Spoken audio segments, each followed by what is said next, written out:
Cada vez hay menos poetas famosos en Colombia, pero uno de los más conocidos sigue vivito y coleando y cumple mañana 70 años. Es J. Mario Arbeláez, cofundador y sobreviviente del nadaísmo, el movimiento intelectual que sacudió al país en la década de los 60 bajo la inspiración de Gonzalo Arango. Publicista, pensionado y columnista activo, J. Mario acaba de ser homenajeado en Uruguay, donde le publicaron una nueva antología que se llama Culito de Rana. Hágame el favor. Pues en esta picante entrevista con Antonio Morales, el escritor caleño revela que después de muchos años de no creer en nada, hoy se atreve a dar fe de la divinidad de Jesucristo. Conozcan pues a esta nueva especie de nadaísta cristiano, porque tal vez no se encuentren muchos más en este mundo. Antonio Morales entra al radar. J. Mario Arbeláez, bienvenido al radar. Gracias, hombre. Vine acá a su casa a celebrarle los 70 años. Nunca pensé que fuera a durar tanto, te digo. ¿De verdad? Y sobre todo, pues, tan lleno de energía y tan lleno de ganas. Mire, y otra cosa que vine a celebrar es, perdóneme que se lo diga, su Culito de Rana, que es la última antología, ¿no?, en Uruguay. Publicada en Montevideo, sí, hace 2 meses me la entregaron, que fui invitado muy especialmente por la Nación Uruguaya y a celebrar también los 50 años del nadaísmo. Bueno, yo sé que usted está pensionado de la publicidad, vive del pasado, ¿no? Pero está pensionado del nadaísmo también. No, el nadaísmo acaba de cumplir, como te digo, las bodas sin oro. Sí. Y gracias a eso hicimos unos libros. Elmo Valencia preparó una bella antología. Y lo que sí ha cambiado un poco es la manera de asumir el mundo a como la hicimos a partir de los años 60. Oiga, pero y hay quienes dicen, Jota, que dentro del nadaísmo se preveía el apocalipsis y el fin del mundo ya pasó y no nos dimos cuenta. Parece que el fin del mundo pasó, así como no pasó la revolución. La revolución única que se hizo fue la que hicieron los hippies, porque el M-19 lo que hizo fue la paz. ¿Qué le queda de ese tiempo de Pizarros y de Batemans y de cosas? Bueno, en realidad queda un bello recuerdo. ¿Qué queda en su memoria? No digo hoy porque pues no, ya uno cambia, pero ¿qué queda en la memoria esa tan... Cuando usted estudiaba en ese colegio oficial en Cali? Pues la memoria que queda es que como no me gradué en su momento, escribí un poema que se volvió muy famoso llamado Santa Librada College, con el cual posteriormente me gané un premio nacional de poesía y eso hizo que el colegio, abochornado, 10 años después, no me extendiera el cartón de bachiller honoris causa. O sea que usted es bachiller y nada más. No, también la Universidad Santiago de Cali me dio el doctorado. ¿En? En publicidad. Ah, en publicidad, claro, que es lo que usted hizo a lo largo de toda su vida. ¿Qué importancia tuvo o cómo asumió usted, siendo un tipo iconoclasta, irreverente y destructor, en el mejor sentido del término, esa relación con el poder? Porque usted ha andado y sigue andando por allá con los personajes del Curubito. Bueno, lo que pasa es que como era empleado de una agencia de publicidad, de una agencia muy buena, por cierto, Propaganda Sancho, y tuve la suerte o la fortuna o la desventura de que me aplicaran los candidatos a corporaciones. Por ejemplo, me tocó hacer la campaña de Andrés Pastrana, diciendo y haciendo para la alcaldía, que fue el famoso lema. Pero curiosamente yo estaba viendo y usted hizo la campaña prácticamente solamente a los godos, a los conservadores. Siempre a los Belisario también, Andrés Pastrana y... Álvaro Gómez. Álvaro Gómez. ¿Y por qué eso? Pues por coincidencia, porque precisamente la agencia sí era de unos señores conservadores de Manizales, en los que llegaban estos señores. Entonces me fui familiarizando y especializando en la publicidad política. Claro. Pero a usted sí le ha gustado el poder también, como ejercer ese poder un poco velado del iconoclasta y del publicista y de la persona que maneja hilos, ¿o no? Sí, pero posteriormente... Y lo desprecia al mismo tiempo. Al mismo tiempo se ponían en el poder, pero después uno los combatía en la prensa, ¿no? Claro. Pero tampoco he tenido las mieles de los amigos que se han puesto en esos cargos. Por ejemplo, cuando ya estaba de alcalde Pastrana, comenzaron a llegarme unos anónimos amenazantes. Y yo le dije, Pastrana, me están amenazando. Y su consejo fue que cambiara de ruta, y yo viajaba en bus en ese... De ruta, de buseta. ¿Y usted lo hizo así, sí? No, pues imagínate cómo, pues me fui a pie. ¿Usted se siente un poquito más morigerado, más tolerante políticamente? Usted siempre fue extrema izquierda. Sí, pero así como en literatura también éramos de vanguardia, pero descubrimos que la vanguardia quedó atrás.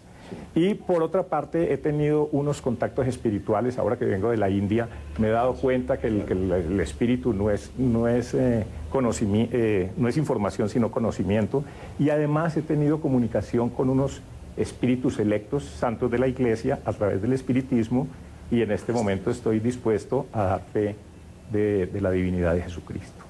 Está cristiano, jesuciano. Crístico, digamos. Y en el sentido de este filón místico que usted está viviendo en este momento, ¿usted sí cree que esta vaina se va a acabar en el 2012? Es decir, que va a haber tal confluencia de energías, la frecuencia Schumann, que de verdad la Tierra se va a parar durante 3 días y que luego va a girar para el otro lado. Ya que está usted un poco iniciado, ¿por qué no me habla? Sí, yo creo que van a llegar tiempos de grandes convulsiones, pues aparte de los que ya estamos viviendo provocadas por el hombre. Pero en esos contactos espiritistas de que te hablo, sí, me revelaron que en una encarnación anterior yo había sido Nerón. Y Nerón había sido el que había acabado prácticamente con los cristianos, y que ahora, con la segunda venida de Cristo, me tocaría hacer el papel de anticristo. Pero entonces por eso me he convertido y he tratado de convertir al Nerón anterior, sí, a través de comunicaciones mediúmnicas, y eso lo tengo escrito en la autobiografía no autorizada de Nerón Anticristo, que es una segunda novela. Una segunda novela después de la que está escribiendo, que ya hablamos, o sea que usted no va a ser incendiario, ni va a quemar la Neoroma, ni nada de esas cosas. No, yo creo que me tocaría en este momento hacer precisamente lo contrario de lo que hizo el Barbirrojo de la época. Otra cosa que usted vivió, y creo que fue militante también de eso, fue de la revolución sexual.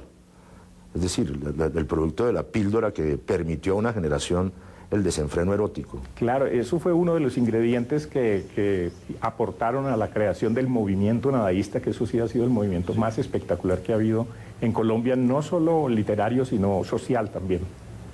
Porque no se limitaba simplemente a unos escritos, sino a un comportamiento y a una liberación de todos los cánones, por ejemplo, de la iglesia, la academia, que vulneraban pues la libertad del joven sobre todo.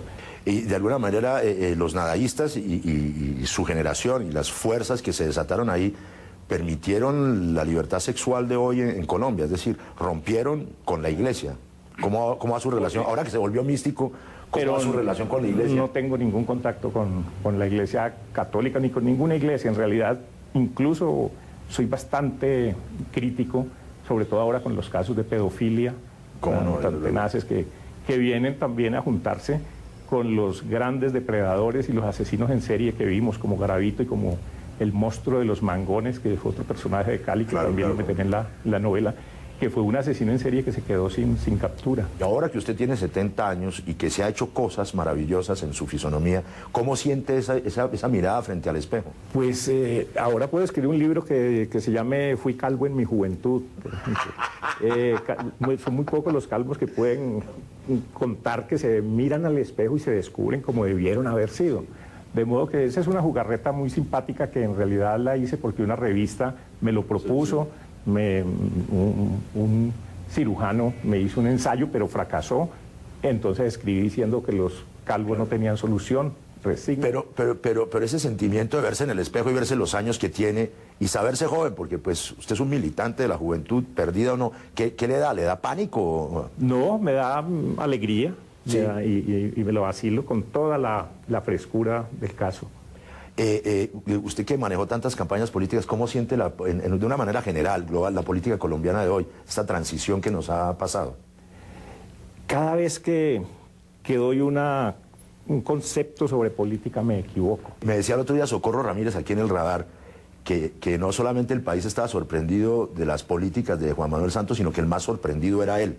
¿Usted cree que eso es así? Pues sí, porque yo también estuve muy sorprendido de los primeros días y incluso lo sigo percibiendo así, y ahora con el golpe que acaba de dar el retumbe pues con el otro foco guerrillero, sí, pues eso seguramente le va a hacer crecer mucho las acciones.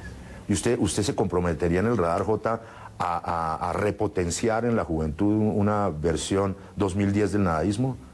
Lo que pasa es que ya estamos mamados. ¿Está mamados? 52 años con eso. No, y sobre todo, pues con uno de los poetas uribista y el otro cristiano, entonces ya creo que se le quita un poco la credibilidad en los jóvenes, porque los jóvenes deben comenzar desde la negativa. Y desde la negación. Desde la negación. Oiga, Jota, y esa reconciliación con el absoluto y con el infinito a través pues, de de la fe y de la creencia, ¿no es de pronto un síntoma de que usted está sintiendo cerca la transmigración? No. Pues no sé, otra gente O que dice tiene es- culillo de que vaya y lo juzguen allá y lo metan al infierno. No, no, no. Otra gente dice, no, pues que J le está fumando verde o alguna cosa desde que está en esas percepciones. Pero en esto vengo desde hace 40 años. Claro, es una Entonces, larga ya, búsqueda, sí. Lo que pasa es que no había divulgado, digamos, esas intimidades y esas conexiones, pero ya me están tocando diciendo, bueno, ¿qué pasa que usted prometió que iba a dar fe, testimonio de Cristo? Pero Jota, ¿usted tiene prácticas cotidianas de esotéricas? Es decir, Sí, sí, de hacer rituales, de tener relaciones... No, hago ¿de qué? invocaciones y recibo dictados, por ejemplo. Lo veo muy bien en ese sentido.